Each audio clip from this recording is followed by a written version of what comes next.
Hi అండి, పాల మీద మీగడతో సింపుల్గా నెయ్యి ఎలా తయారు చేసుకోవాలో చూసేద్దాం రండి. పాలు కాచిన తర్వాత ఫ్రిడ్జ్లో పెట్టుకుంటే 4-5 గంటల తర్వాత థిక్గా మీగడ ఫామ్ అవుతుందండి.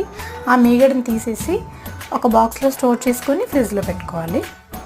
ఇలా 7 to 10 days స్టోర్ చేసుకున్న మీగడని తీసి మీరు ఎప్పుడైతే వెన్న చేసుకోవాలనుకుంటున్నారో ఒక హాఫ్ అన్ అవర్ ముందు ఫ్రిడ్జ్లోంచి తీసి వెంటనే చేయకుండా అలా చల్లారే వరకు బయట ఉంచండి. వన్స్ అది కూలింగ్ తగ్గిపోయినాక మీగడ్ని సపరేట్ చేసి జస్ట్ స్పూన్తో గిలకొట్టండి. నేను వీడియోలో చూపించిన విధంగా 5 minutesలో మీకు వెన్న రెడీ అయిపోయి సపరేట్ అయిపోతుంది. పాలు విడిగా అయిపోతాయి.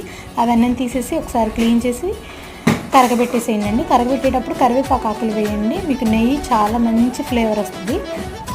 యూజ్ చేసిన కరివేపాకు ఆకును కూడా పడవేయకుండా మీరు పప్పు చేసుకున్నప్పుడు పప్పులో యూజ్ చేయండి. తాలింపు కింద చాలా మంచి ఫ్లేవర్ వస్తుంది పప్పు కూడా. మిగిలిపోయిన పాలతో రసగుల్లా, పన్నీరు లేదా కలాకానీ చేసుకోండి. నా వీడియో నచ్చితే లైక్ చేసి సబ్స్క్రైబ్ చేయండి. Thank you.